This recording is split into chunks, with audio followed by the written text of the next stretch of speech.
Hello বন্ধুরা, good morning. তোমরা সকলে কেমন আছো? আশা করি তোমরা সবাই খুব ভালো আছো আর আমরাও খুব ভালো আছি। আমার আরেকটি নতুন ব্লগে তোমাদের অনেক অনেক ওয়েলকাম।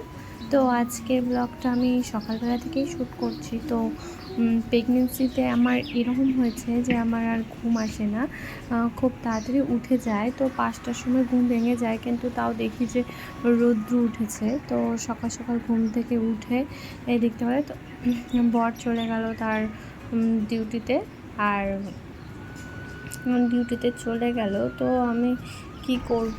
তো আমি একটু ফ্রেশ হচ্ছিলাম, ব্রাশ করে নিয়েছিলাম। করে নেওয়ার পর স্নানও করে নেব, কারণ এত রৌদ্র উঠেছে যে সকাল থেকে খুব গরম লাগে। তো আমি একটু স্নানটাও সেরে নিলাম।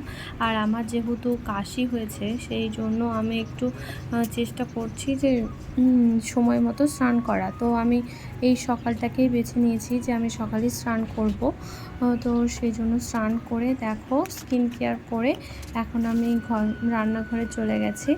আর সকালে কাজবাজ আজকে তোমাদের সঙ্গে শেয়ার করা হয়নি। তো এই যে দেখতে পাচ্ছ, আমি বর আসে তো খাবে। ও কি খাবে? সকালে আমি ভাত খেতে চায় না, অত সকালে ভাত খেতে চায় না। ওই 10টা সাড়ে 10টার সময় হলে ঠিক আছে, কিন্তু সেই জন্য ও আমাকে বলে যে তুমি শসা, কলা আর শরবত করে রাখবো, আমি ওগুলো নিয়ে খাবো। আর তার সঙ্গে থাকে ড্রাই ফ্রুট, ওগুলো নিয়ে খায়। ওর সঙ্গে সঙ্গে আমারও খাওয়া হয়ে যায় সকালে। তার আগেও আমি অনেক কিছু খেয়ে নিই, বিস্কিট, মুড়ি এগুলো খেয়ে নিই। তো স্নান করার পর আমি এগুলো নিয়ে খাই। খাওয়া দাওয়ার পরে ও তো এখনও আসেনি, আমি ওগুলো রেখে এই যে এখন দেখো সবজিপাতি যা আছে সব কিছু কাটতে বসে গেছি। আর দেখো ওই বলতে বলতে আমার রান্নাও হয়ে গেছে। আজকে আমি রান্না করেছি, ও মাছ নিয়ে এসেছিলো, ওই মাছের চচ্চড়ি করেছি, কাঁকরোল ভেজেছি, আর করেছি আগের দিনে শোলা কচু ভাজা ছিল, ওই ভাজাটা দিয়ে আজকে খেয়ে নিচ্ছি। তার সঙ্গে ছিল শসা। এগুলো দিয়ে খাওয়া দাওয়া করে আর আমি যাব তারপর আমি যাব রেডি হতে। আর বর স্নান করে দেখো ঠাকুরকে জল দিয়ে দিচ্ছিল, কারণ আজকে আমরা যাব ডক্টর দেখাতে। কালকে যে রিপোর্ট করিয়েছিলাম সেই রিপোর্ট দেখাতে যাব। তো আমি দেখো এদিকে রেডি হচ্ছিলাম আর ওইদিকে পুজো করছিল। তো আর এত গরমের মধ্যে কি করব বুঝতে পারছি না। আর এই প্রেগনেন্সিতে কিছু কিছু ড্রেস আমার হচ্ছিলই না। তো এই ড্রেসগুলো একটু করে হচ্ছিল। আর আমি দেখো বলতে বলতে নিচেও চলে এসেছি। আর কার কার নিয়ম আছে যে 7 মাস না হলে নতুন ড্রেস পরা যায় না, তো আমাদের মধ্যে এটা আছে যে 7 মাস না হলে নতুন ড্রেস কেনাও যাবে না, পরাও যাবে না।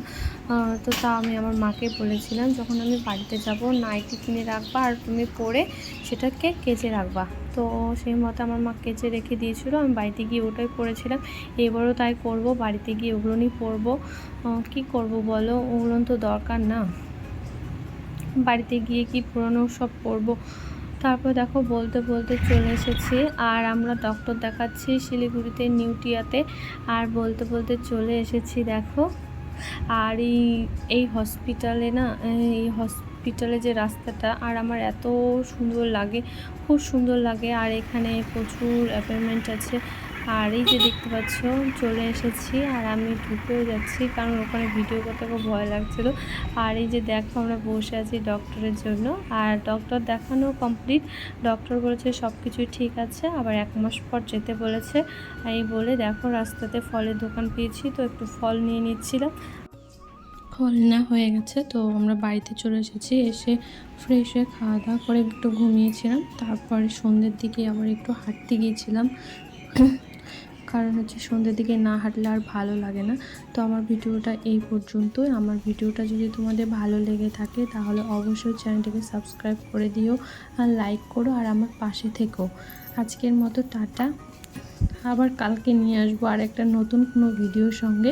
তোমরা ততক্ষণে সবাই ভালো থাকবে, সুস্থ থাকবে, আর এইভাবে আমাকে সাপোর্ট করবে, আমাকে ভুলে যাবে না। ওকে, বাই, গুড নাইট।